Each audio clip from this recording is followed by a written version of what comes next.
विवेकानन्दसूरये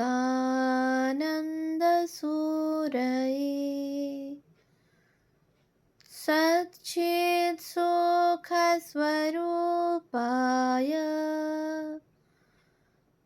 स्वामिने तापहारिणे।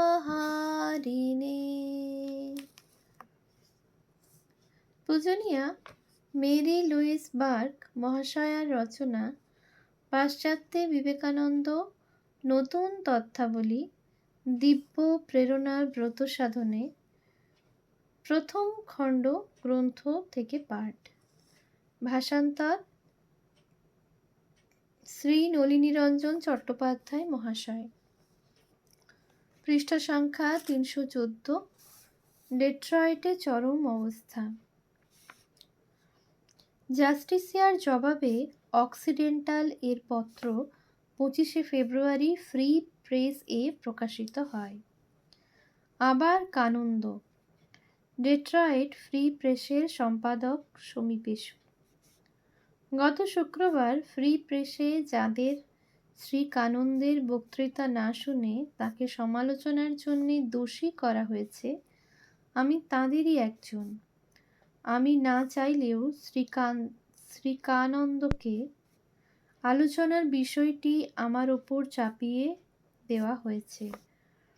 আমার কয়েকজন ঘনিষ্ঠ ও সহৃদয় বন্ধু যারা এই সন্ন্যাসীর বক্তৃতা শুনেছেন, তারা তার এক বা একাধিক বক্তৃতার বিষয় নিয়ে আমার সামনে আলোচনা করতে দ্বিধা করেননি এবং তাতেই আমার ধর্মবিশ্বাসের সপক্ষে কিছু বলার অথবা নীরবে গ্রহণ করার ব্যাপারটা আমার ওপর চাপিয়ে দেওয়া হয়েছে।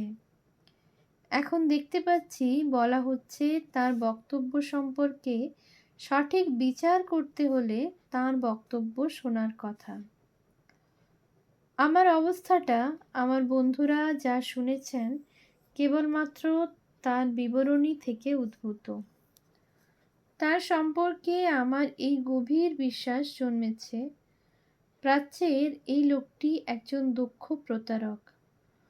যেমন তার দেশীয় বাজিকরেরা ডিম বা ওই রকম কিছু তাদের খুশি মতো উড়িয়ে দেয় বা ফিরিয়ে নিয়ে আসে, ইনিও সেই রকম করেন বাস্তব ঘটনা নিয়ে।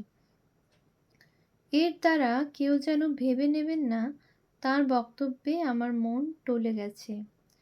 এটা ভাবলে আমার দৃঢ়তার অভাবকেই সূচিত করবে, কিন্তু তা তো নয়ই, বরং সত্যের বাতাবরণে এই ধরনের ভণ্ডামি ও অসৎ পন্থায় আমি রীতিমতো বিরক্ত।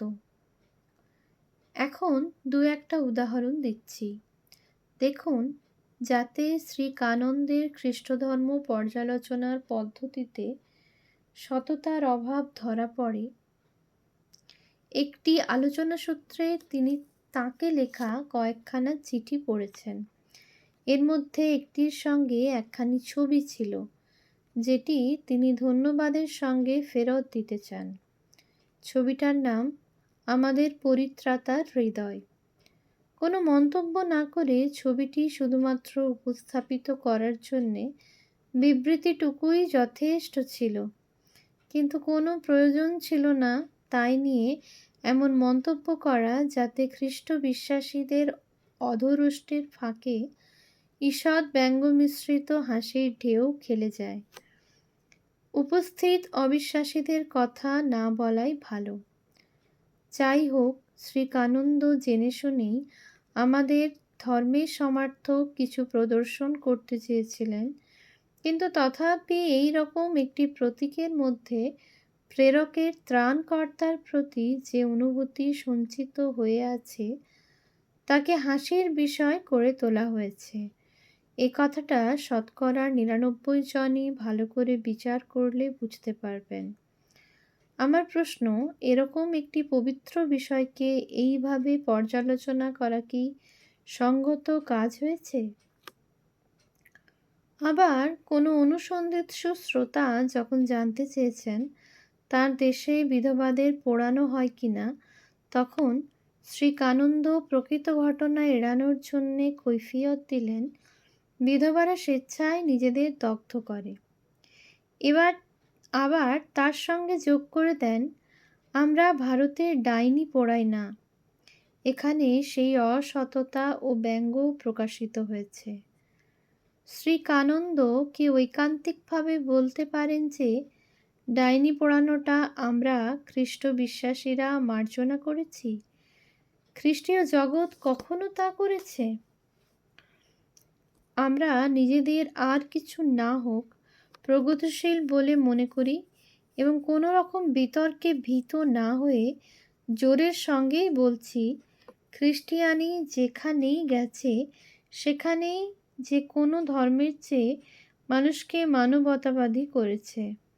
তাহলে কেন শ্রী কানন্দের এই অভিযোগ? সন্দেহ নেই, স্পেনীয় গির্জার তদন্ত, স্কটিশ চার্চের ব্যাপার এবং ম্যাসাচুসেটসের সালেমের ঘটনা আমাদের মতো ধর্মবিশ্বাসীদের পক্ষে লজ্জাজনক কিছু কাহিনী আছে, কিন্তু ঈশ্বরকে ধন্যবাদ, খ্রিস্টীয় মানবতাবাদের উত্তরাধিকার হিসেবে সিপাহী বিদ্রোহের দৃশ্যাবলীর মতো কোনো কাহিনী নেই। সবশেষে বলি, যদি শ্রী কানন্দের এই শহর ত্যাগের প্রাক্কালে তার বন্ধুরা সঙ্গীতে তাঁর চিত্ত বিনোদন করতে চান, তাহলে তারা একটা স্কচ ব্যান্ড পার্টি জোগাড় করুন, যারা ক্যাম্বেলরা আসছে এই গতটা বাজিয়ে শোনাবে। স্মরণ রাখা যেতে পারে, সিপাহী বিদ্রোহকালে লখনৌ শহরে এই গতটা অবরুদ্ধদের কানে মধু বর্ষণ করেছিল, যাতে তারা বুঝেছিল ত্রাণ ব্যবস্থা পৌঁছতে আর দেরি নেই। ডেট্রয়েট, 24শে ফেব্রুয়ারি, অক্সিডেন্টাল। জাস্টিসিয়া এই তীব্র ভৎসনার উত্তর দেবার আগেই one who hard all the lectures নামে একজন মিত্র পেয়ে গেলেন। মনে করবেন না কিংবদন্তি কাজ করবে। দি ডেট্রয়েট ফ্রি প্রেসের সম্পাদক সমীপেশু। আজ সকালে ফ্রি প্রেসে অক্সিডেন্টাল নাম স্বাক্ষরকারী একজনের একটি পত্র দেখলাম। লেখক জানিয়েছেন, তাকে বলা হয়েছে যে কানন্দের বক্তৃতা না শুনে তাকে বিচার চলে না। তার বন্ধুরা কানন্দের বক্তৃতা শুনে পত্রদাতাকে যা বলেছেন তার ভিত্তিতে তিনি বক্তৃতার বিচার করতে পারেন না শুনে লেখক বিস্ময় প্রকাশ করেছেন। তার চিঠি পড়ে আমার মনে হচ্ছে, কারো মুখ থেকে শুনে বক্তব্য বিষয়ে মন্তব্য করাটা রাফেলের ছবি না দেখে কিংবদন্তির ওপর নির্ভর করে সমালোচনার সমান। যদি ব্রাহ্মণ আগন্তুকদের সঙ্গে আলাপ না করে বা তার বক্তৃতা না শুনে লেখক তাঁর সম্পর্কে মন্তব্য করতে পারেন, আমিও তাহলে কোনো বন্ধুর মুখে গুনগুনানি শুনে অথবা কোনো গতের শীষ শুনেই মোজার্ট এর অপেরা সম্পর্কে সঠিক অভিমত প্রকাশ করতে পারি। এরকম অবস্থায় বিচার, এমনকি অভিমত প্রকাশের সাহসও আমার মতে মূর্খতা। তা লেখকের মন্তব্য যতই শব্দাড়ম্বরপূর্ণ হোক না কেন। সেই সন্ন্যাসীর অজ্ঞতার স্বীকৃতি হিসাবে লেখক নিজের মতামতেই তার উপর চাপিয়ে দিয়েছেন, যা সম্পূর্ণভাবে মূল্যহীন।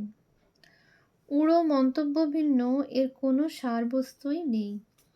বোঝা উচিত, কিংবদন্তির ওপর নির্ভর করা যায় না।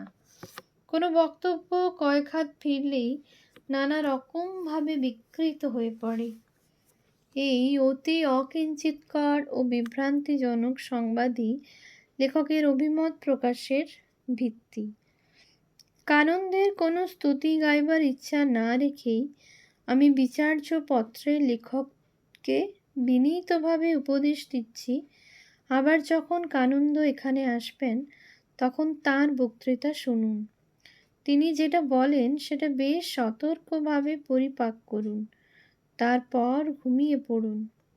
আচ্ছন্ন বুদ্ধিমত্তার উপর থেকে কুসংস্কারের আচ্ছাদন সরিয়ে ফেলুন এবং তারপরে কিছুক্ষণ প্রার্থনা ও উপবাস সেরে ফ্রি প্রেসে আরেকখানি পত্র লিখে এই আগন্তুকের ধর্মীয় শিক্ষার চরিত্র সম্পর্কে তাঁর মূল্যায়ন জানান। আমি সেদিন উপস্থিত ছিলাম এবং বক্তৃতাকালে কানন্দ ডাইনি সম্পর্কে কি বলেছেন শুনেছি। খ্রিস্টানদের প্রতি কোনো বিদ্রূপ তিনি করেননি। তার দেশে বিধবাদের অগ্নিতে নিক্ষেপের ব্যাপারে পর্যটকরা উত্তুক্তি করেছেন। মিথ্যাচার খণ্ডন করে তিনি বলেন, কিন্তু ভারতে কখনো ডাইনি পোড়ানো হয়নি। এইটুকুই মাত্র অভিযোগে বর্ণিত খ্রিস্টিয়ানির প্রতি বিদ্রূপ। পত্রের উপসংহার অংশ কোনো গুরুত্বপূর্ণ আলোচনার যোগ্য নয়। কানন্দ বলেছেন, ভারতে খ্রিস্টান মিশনারিদের প্রতি সহনশীলতার মনোভাব গ্রহণ করা হয়। তারা মিশনারি দেখে হাসে, বলে, ওদের বলতে দাও, ধর্মের ক্ষেত্রে ওরা শিশু, বলে যদি আনন্দ পায় তো পেতে দাও। তারা এদের উদার দার্শনিকতার সঙ্গে গ্রহণ করে। কিন্তু এর সঙ্গে মাত্র একজন মিশনারির প্রতি আমাদের আচরণের কত পার্থক্য! আমরা তাঁর দিকে পাথর ছুঁড়িনি কিংবা কড়াইয়ে সেদ্ধ করিনি বটে, কিন্তু নিজ নামহীন পত্র মারফত সব রকম গালাগাল দিয়েছি এবং বেশ ভদ্রভাবেই কোনো নাম সই না করে তাকে জানিয়ে দিয়েছি, বাপু হে, তোমার জন্যে বেশ একটা উষ্ণ জায়গা অপেক্ষা করে আছে। আর বক্তা হিসেবে তার যা ন্যায্য পাওনা সেটাও আত্মসাৎ করেছি।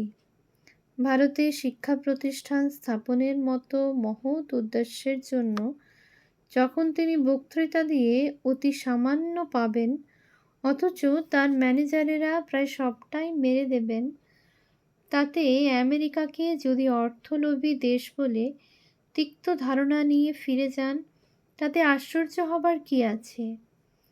কানন্দ অর্থের মূল্য বোঝেন না, তাই সহজেই ফাটকা বাজতে শিকার হয়েছেন। আমি কানন্দের কট্টর অনুরাগী নই, কিন্তু আমি চাই সকলের প্রতি ন্যায়সঙ্গত আচরণ, যদি তিনি হিদেনও হন তবুও। ডেট্রয়েট, 25শে ফেব্রুয়ারি। One who heard all the lectures.